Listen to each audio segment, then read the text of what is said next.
Hi everybody, we're here at the garden. You can see some things have popped up. So of course we have our flowers over here. The zinnias and cosmos are still going strong. The balsam actually has started blooming again. So it's decided getting a little bit cooler, it likes that.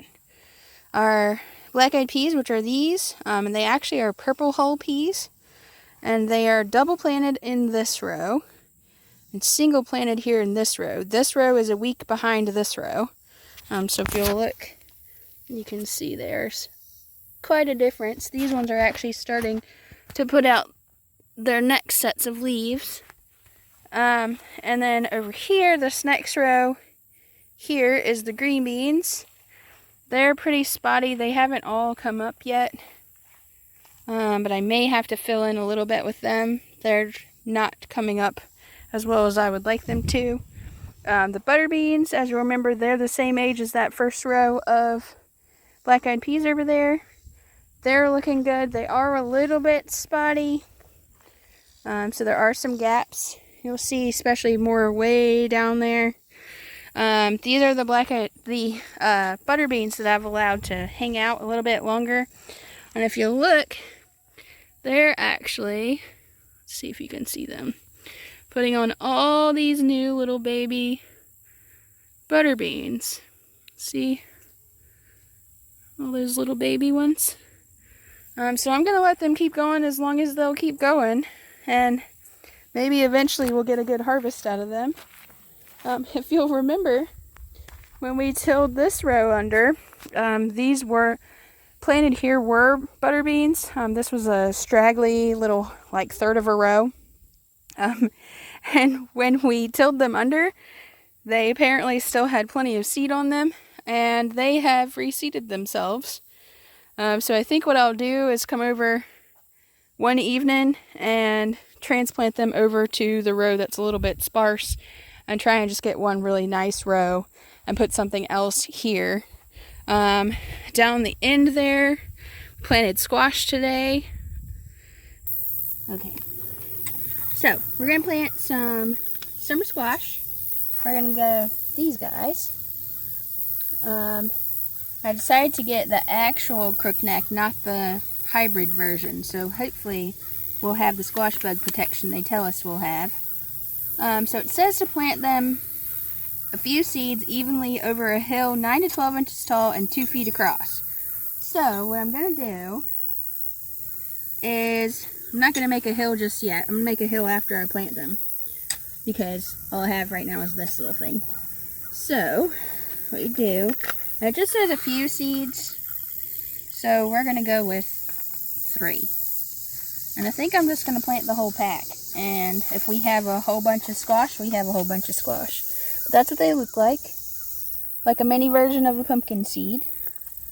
So we'll dig this little hole.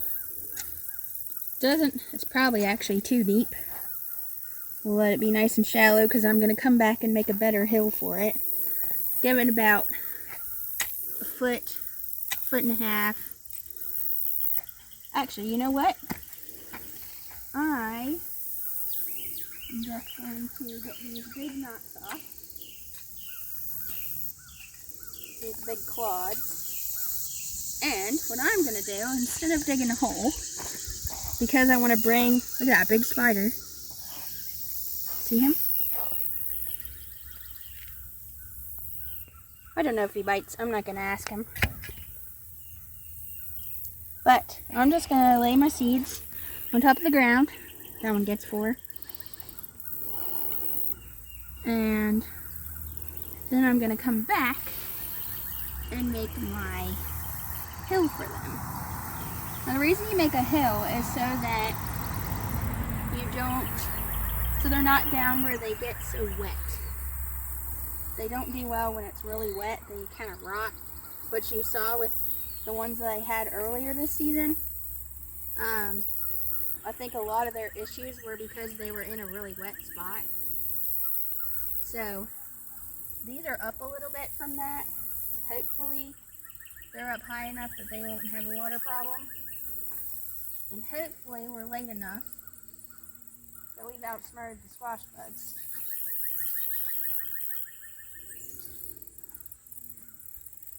Okay, I don't have enough to do the whole row. I might go get some zucchini when I get done. So, now what we're going to do is I'm going to take this little guy. Really would be rather... Oh, there's a rake. Hold on one second. Let me grab my rake. Alright, now we're going to cover these guys up. So, the general rule of thumb is you want to cover them. They want to be twice as deep as they are long. So these are about centimeter and a half long. So you're looking for about 1 inch under the ground. So what I'm going to do is bring up my hill here. They actually can take being a little bit deeper because they don't like to have their feet wet. So I'm going to make a nice little hill everywhere where I planted them. And I'll probably have to come back and do this a couple times as they're growing because the water is going to run this sand downhill and we're going to lose our little hills we made. I won't put any irrigation on these because squash, being long, flat seeds like that, they like to rot. So I'm not going to put any irrigation on them. I'm going to just let them be, and they'll come up when they're ready. Get the grass out the way. So I'm planting these to have a fall crop, but I'm also planting them as a weed blocker. I'm hoping they're going to shade out the weeds in this area and keep us from having to do so much weeding. That's the goal anyways. We'll see, we'll count how many hills we planted here and see how many come up. See if this way worked well or not. I think it should be okay.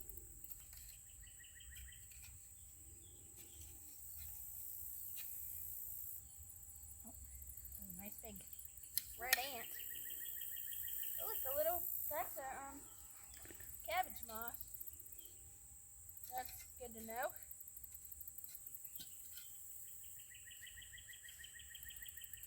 It might be a little bit too late for these. We're taking a gamble because you have, I think the package said 53 days. This time of year, you add about 10 days to that because our sunlight is less. The angle of our sun is less. So you're really looking at 63 days. Our first frost is usually about Halloween. So, is that over? Oh, no, there's the bottom. So that means we have, probably right at 75 days till frost. So it's close. We'll see what happens.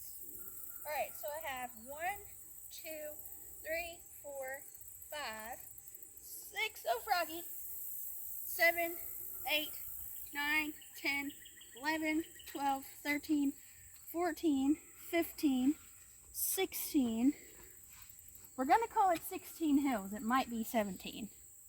And we'll see if they all come up and how they do.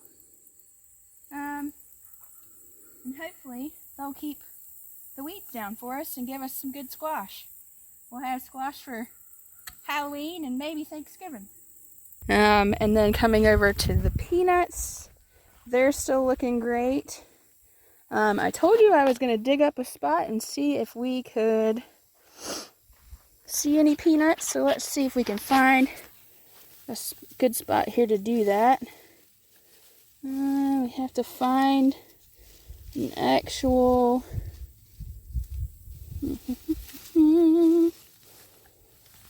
Let's go on this side.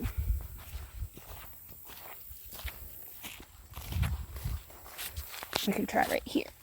So we need to find an actual thing here. So here's where it starts, and we can follow There's a tendril right here we can follow down. And hopefully, yep, we have, there's the starts of a peanut. Do you see it? Right there. That little white thing is the start of a peanut. And there's another one. Oh, look. They're looking great. So let me cover those back up and let them keep growing. That's a great sign. Our cotton, still going wild. I actually think it's still getting taller, which makes no sense to me, but it looks great.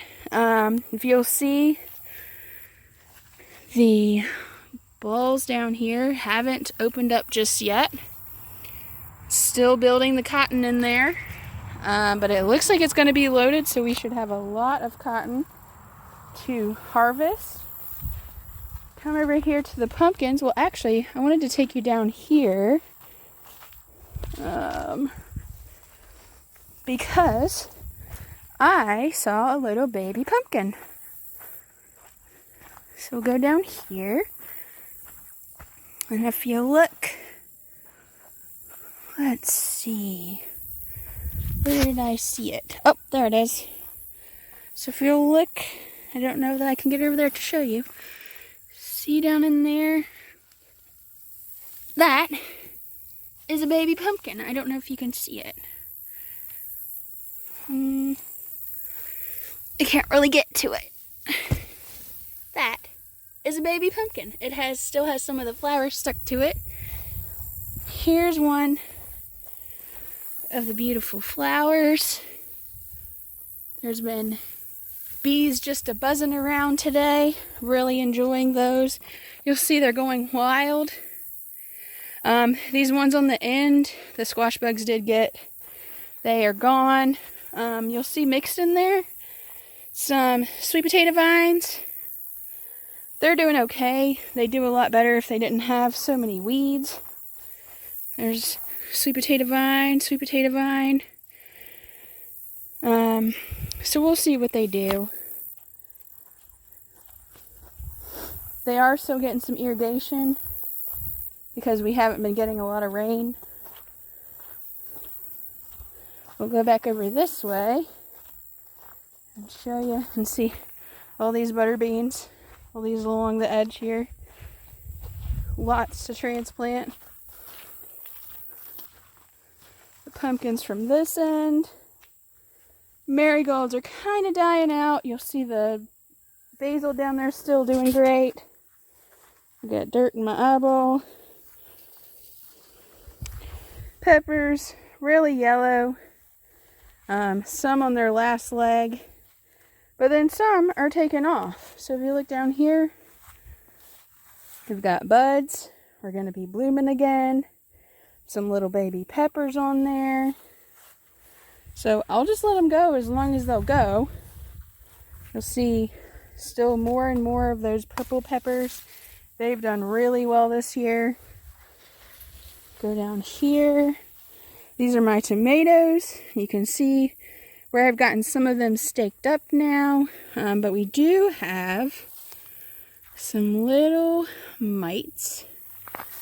See all those little tiny dots? Those are little mites that I'm going to have to do something about because they are certainly not good for this plant. So, probably bring some soapy water out and spray them down really good and see if we can take care of those. Okay. Alright, so we're trying to salvage these tomato plants that have obviously been taken over by the weeds. You'll see back here that I already put one in one of these little cages, and this is what I should have done to begin with. But now they're starting to get like their second wind. So the heat of the summer is kind of dying down a little bit, and they've started putting out all these new shoots. So you'll see like here's a new, these are all just coming off the original plant. So what I want to do is find the ones that look the healthiest, so like this one. And it's actually coming off the original rootstock down in there. You'll see those big old stalks there. That's the original tomato that we planted. So what I want to do is I want to cut past it, because I want it to be putting energy into this little one that I'm deciding to save. So make sure you isolate it out. Then I'm just going to take my cage and put it around like that. Be gentle, but tomatoes are pretty tough, so you don't have to be super gentle with it. And then get it where you want it and push it down. And now, just make sure it's loose. I had like a little sucker trying to grow there, so I'm going to get that out. Now my hand's stuck. Alright. Now, that's ready to go. And you can see it's starting to put out some new growth here at the top. It'll be blooming in the next, probably, I don't know, maybe week. But here's another one here that's doing the same.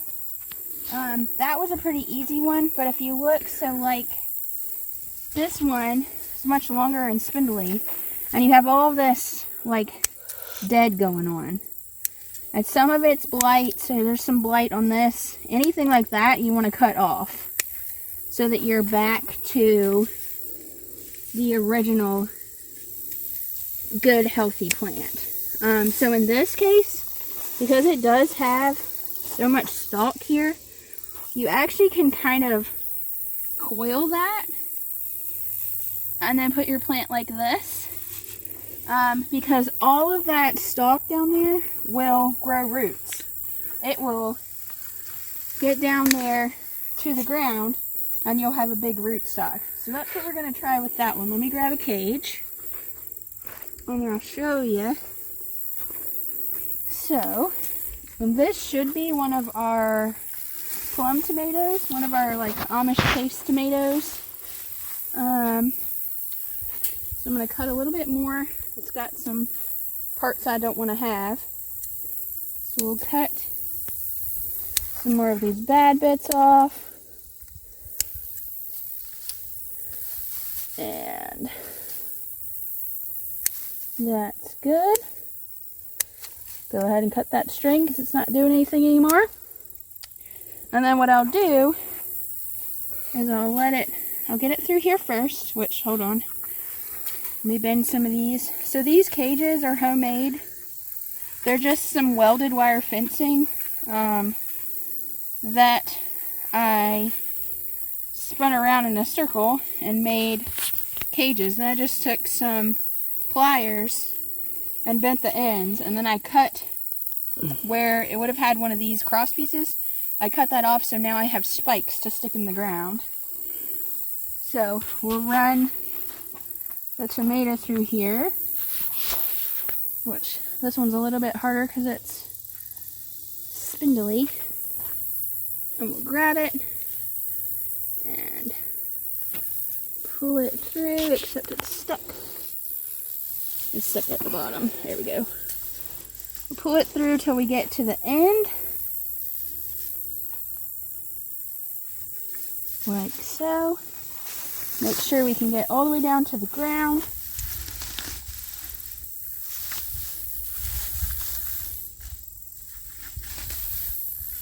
Alright.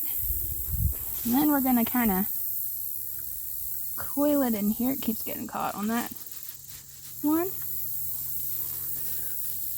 Let it stake down in the ground there. And you may find if your plants get really heavy, you may find that you need to put an actual post with them. This one may end up needing one because it had a rough bottom there. But now you have a new tomato plant. So the one down there on the end, which you can actually look at, I thought was gone, but we've got tomatoes on it again. So I need to have the irrigation going back to these because they're starting to produce again. And this one, the T-post is doing a good job of holding this one up. I'll come back and cut some more blight off of it later, but for now it's doing okay.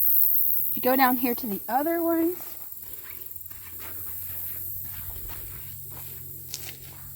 this cherry one being held by the T-post, I probably won't mess with it much.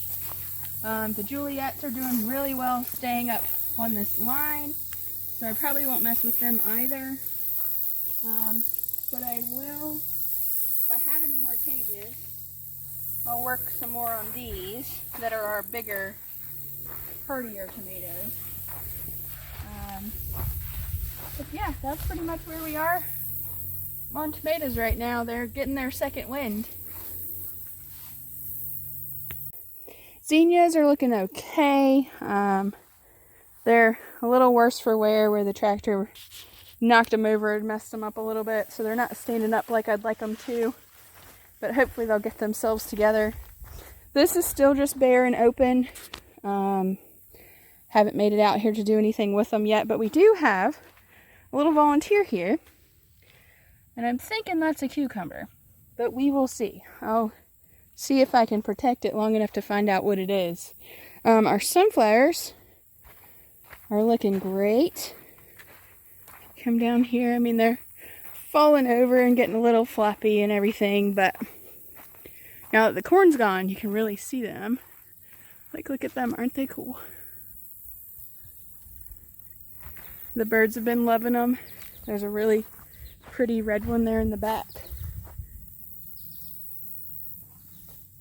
An orange down here, kind of like a sunset. See that? And having all these flowers, we're keeping our pollinators fed, keeping them around.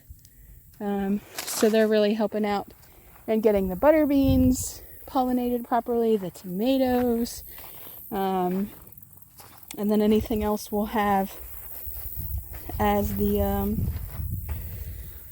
season goes along. Just found a big bottom of a glass bottle. But yeah, so not a whole lot going on, a lot of transition from one season to the next, so you kind of have a little lag time. But things are looking pretty good, really. And we'll be getting some more things in the ground over the next couple weeks. Not going to put anything in the ground in the next week because we potentially have that hurricane coming, and I don't want to just wash my seeds down the hill, so I'm going to wait a little bit longer and get things ready for seeds. But yeah, that's how things are going. Thanks for coming and hanging out and looking at things. It's a beautiful day. It's pretty hot, but it's a pretty day. Have to enjoy them while we have them. So I'll just leave you with some sights and sounds, and I hope you have a great weekend.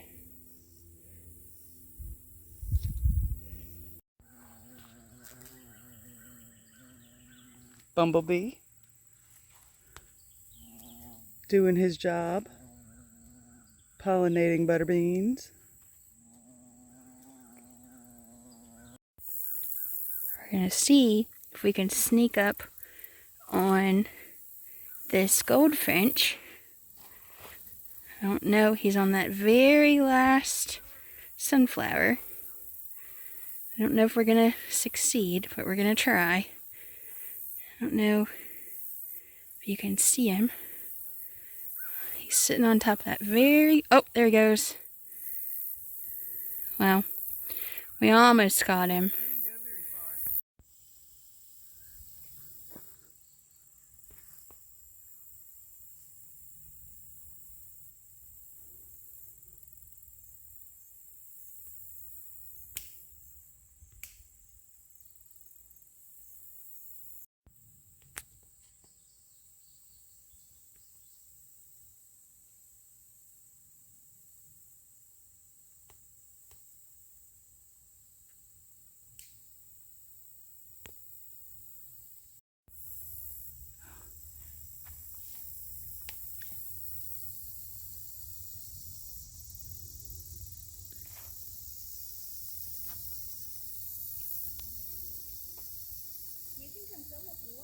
Okay, hold on.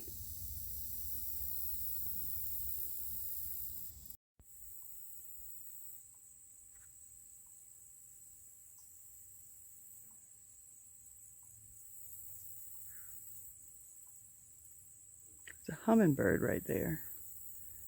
I don't know if you can see it well enough on the video, but she's just sitting on the fence. I had to zoom in really good and really far, and I know that it's not as clear.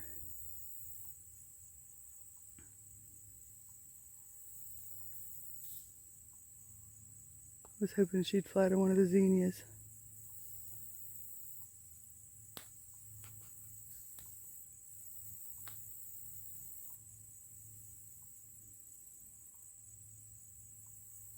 See her? She just turned her head.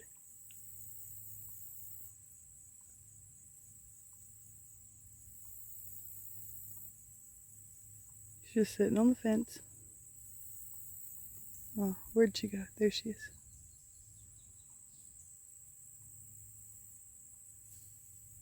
And she's gone.